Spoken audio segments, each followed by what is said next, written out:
Whoa, I didn't put my screen up yet. That one, we want this one. There we go. What's going on? How we doing? I think there's some good stuff out there today. Absolutely no trades on my end. And I am ecstatic about it. It's years in the making.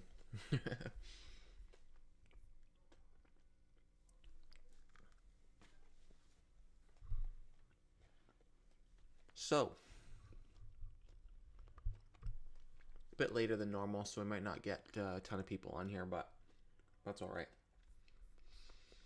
I will burn through a few things.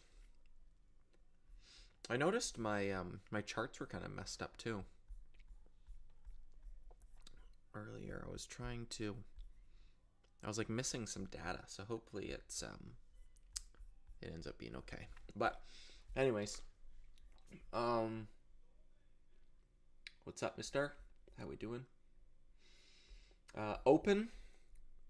So I posted my executions on Jobby and Open. I posted those on my Twitter. I think both of them over the weekend. I'm completely flat. I have no positions. All my swings, all done with those. But if you recall, I had started covering some of the Jobby in here, like a third. And then once it bounced and then reclaimed fairly quick, I covered some more in the morning weakness and the rest of it there into the 1290s. And I was done with that. But after the 16s faded, had some cushion, and then took some entries, and then once I could scale through that 1410s and risk on highs, I really pyramided into that position and made just over $1 a share on some pretty good size, risking 20 cents I think it was at that point, making $1. 5 to 1 after adding to a winner really starts to compound. So that was one of my best trades probably of the year. Probably like a top 5 P&L trade there. And then Open, I sold all of this one on Friday as well. I didn't take it over into today because well, I could start with the daily because we're going gap to gap to gap to gap. It's just like pushing and pushing and pushing and pushing. It needs a day like this. This is healthy. This isn't a bearish candle. It's a pullback candle along a bigger picture trend. If this fails below 4, now we're starting to get into bearish territory, but the current price action, I think, is just dips along a bigger picture trend. So I had locked all of that in. I also posted those executions on Twitter, so you can go and look at my page. But I locked some in 620s, 630s in pre-market. Locked some in right here off the open, 640s, 650s. Locked some more in the straight up action of the 670s. And the rest of it on this hard crack lower high here in the 650s. I was all out. And watched it fade. I felt pretty good about it. It faded $1 a share off those highs, off those sells. But came back fairly well, gap up, and then this is what I figured was going to happen on Friday, but ended up happening today. But very happy with that, how that trade played out. Made like a 5 hour trade on that one. Just trading it from 5 to the 6s. So closed out of those swings, but those were the main watches on the watch list last week. So I hope some of you did well on those. INHD went completely linear. Wild. OPAD, if this thing loses $4, that could get ugly, especially if Open keeps pulling. This one's got dilution and clearly can't push higher, even with Open's strength. So if that loses $4, that could get hit. AMD continuing to look weak, holding below the 50-day.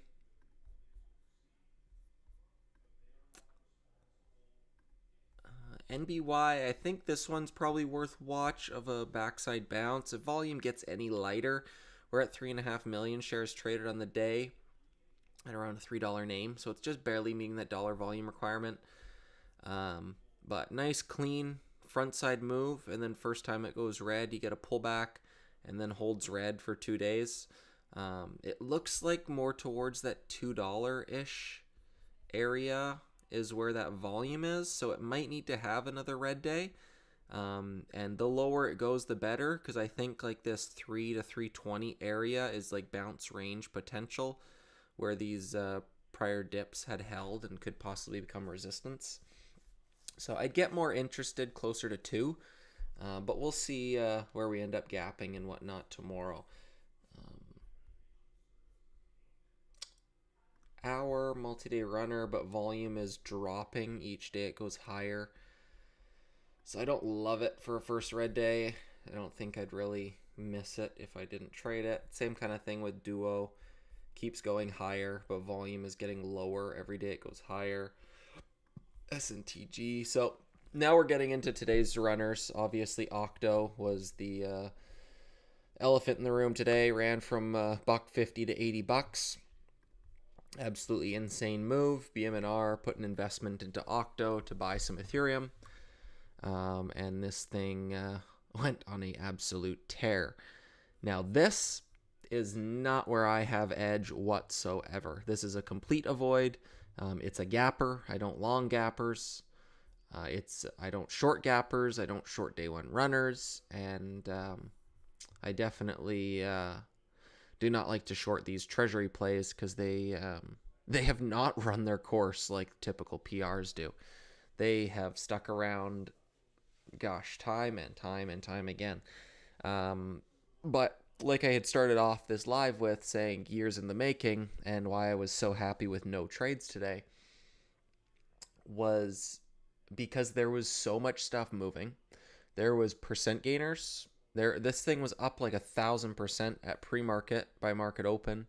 You had multiple 100% gainers today that just popped and dropped. Stuff like SNTG, KRKR, the list goes on. There was a ton of them, and this is like peak FOMO and peak small cap madness. What I said to my pod group this morning, we share a watch list and names on watch every morning, and what I said, okay, so the other guys posted their watch lists, and I said, this is at 9:38 this morning, so 8 minutes after market open. I said, I'm hands off this morning. There's too much risk on in the markets. People are just chasing. So I said plan today is no trades. And I stuck to that plan and was absolutely dead on. People were just willing to chase anything, and that was all based on the pre-market sentiment. You have multi 100% gainers. You have volume, the maximum dollar block of retail spread across tens of names. And you get one name that just like black swans and blows out in a wild manner. So the reason I say it's years in the making is because I respected the plan, waited for edge. Edge didn't show itself, so I decided to do nothing. And what was the... Do you guys remember? Was it BM&R? No. There was another stock. Was it CEP? Yeah. Like we had these names, these higher price names that were running and then like pausing before going higher. BM&R did it kind of right here where it runs, pauses, and then goes higher. There's a few other names. I'm not sure if you guys can kind of brainstorm any of them, but they were these higher. There's one with a... It's gonna bug me. There was a bunch of them. They were higher price names. They ran for a day or two, consolidated for a day or two, and then went on their secondary leg. I think there was one that started with an S. I can't remember. But I'm thinking that's kind of what I'm going to look for on Octo. So a buck 50 to $80 is what? 80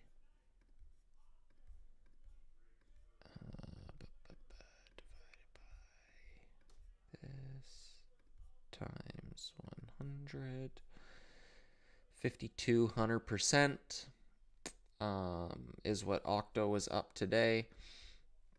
Currently closed around up 2,800%. Losers. But so this obviously fits the bill for a backside bounce. If this wants to fade for 2 days, maybe a day and a half. If it gaps up, closes below its open, fades for a day, I could play a backside bounce. If it wants to gap down, fade for another day, and then backside bounce. Or if this wants to hold up above day one VWAP, maybe holds like this mid 30s level tomorrow, then possibly a T+1 into Wednesday. S bet, was that it? Is Timmy on the ball here? Yeah, there you go. I thought there was one with an S. But you see, like, you get that big move, just holds for a day, and then just rips. Nice job, Timmy. Thank you. What's going on, GB? G-Boyega. Come on, let me go back. There we go. It was May, 2 months back. Let me see. Almost there.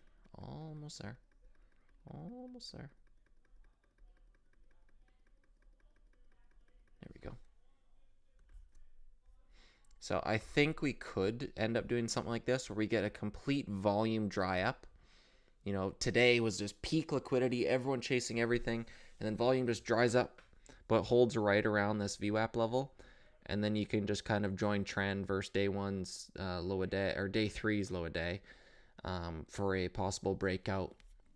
And just look for like a massive blow off squeeze. Like this one here running from 5 to 50 was only a 10x, only did 900%. So obviously with Octo doing 5,000% is a different story, but you know, maybe people thought that 80 was ridiculous. They're shorting all pops and it just doesn't go lower tomorrow. And then maybe something like that. But I definitely wouldn't short it. I don't like shorting these treasury plays. They hang around a bit too much. A bit too much, a bit too long. So I will only look for the long on this for a possible either T+1 or a backside bounce for screen day. But not trading it today was very, very well done. SNTG, this one here was one of the other percent gainers, up from 2 to 13, so definitely fits the front side criteria. Not 100% sure if these are all sympathies, but like I think they're probably just off the back of Octo, but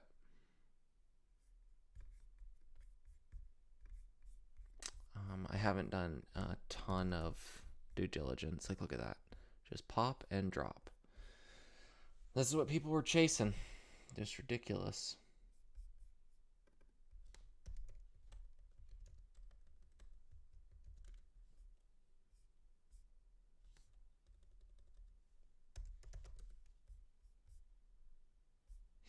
Yeah, it was just like a chaser's market today. Everyone got bagged, longs lost. Buying the next thing that moved, looking for the next Octo. Absolutely ridiculous. And some people do well in it. I do well in logical trending markets when something breaks support and continues lower. When something breaks its highs and continues higher. Not when something goes straight up from a buck to 80. And you'll get quote unquote gurus posting about this stuff today, how they called it, they had great calls, you know, look at my students making all this money, and I don't think that is repeatable. I think big picture chart patterns and sticking to technicals, not looking to nail the one that goes from 1 to 80. Because if you're going to hold every single one that you're looking for 80, it goes from 1 to 80, well, you're still holding this one at 4. looking for it to go to 80. Same thing with SNTG. Goes from 1 to 12. You're looking for 80, and see you later. So keep that in mind. But yeah, as far as watches, um, I'm going to try and be a bit more hands off tomorrow as well. Kind of gauge the whoa. Um, Kind of gauge the temperament and sentiment of the market tomorrow. What I'm thinking is a lot of people lost money today, and there will be less chasing and a bit more logical markets tomorrow, a bit more pop and drops. Like we've gone over how the time frames tend to shrink. This goes from 1 to 80 and holds up into close. Maybe one goes from, 1 to 10, 1 to 20 in the morning, but then gives it all back. We got a bunch of those with stuff like this. So then maybe you get pre-market moves that people are looking for them to continue into open, and then the pre-market moves end up topping out, and the time frame in which they hold up just tends to shrink. So after a day like today, if you don't trade and don't lose money, I take that as a win. And we'll look to, like I say, gauge the sentiment tomorrow, but got to see the action first. See how willing people are to trade stuff.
Okay. Sorry. I was just reading a little bit.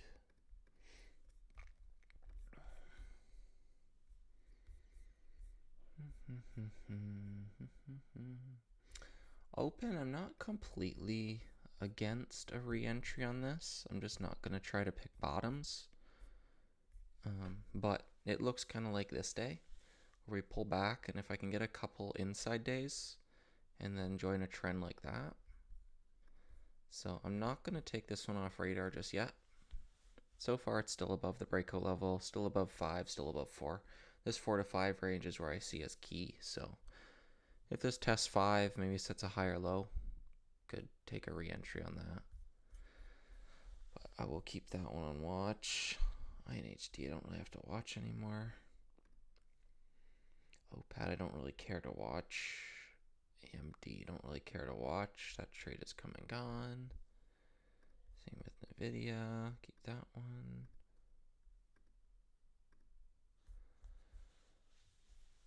QMs. This one here, China walk up, starting to speed up. Probably ends at like 80 cents one day. But who knows if it goes to 100 first.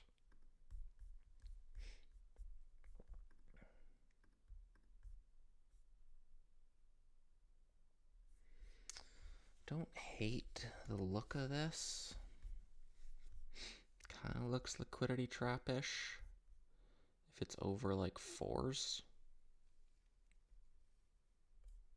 This doesn't look like the cleanest trend. But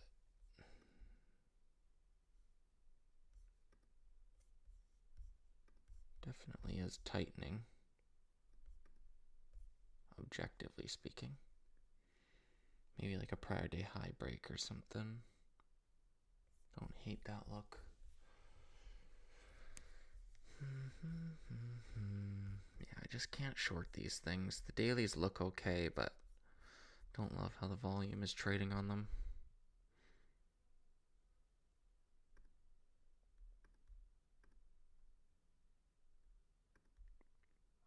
So I think I'll just leave it there. I don't have a ton of like main watches for tomorrow, but like I say, in a market like this, if you're not losing money, I think that's a win in itself. And just kind of wait for Edge to come back around, and that should happen as things get less crowded and less chasing. So I think that's a good note to leave it off on. So a couple ideas I threw it in there, but I'll just leave it there. Alrighty guys, take it easy, have a good rest of your evening, and I will catch you later. Peace.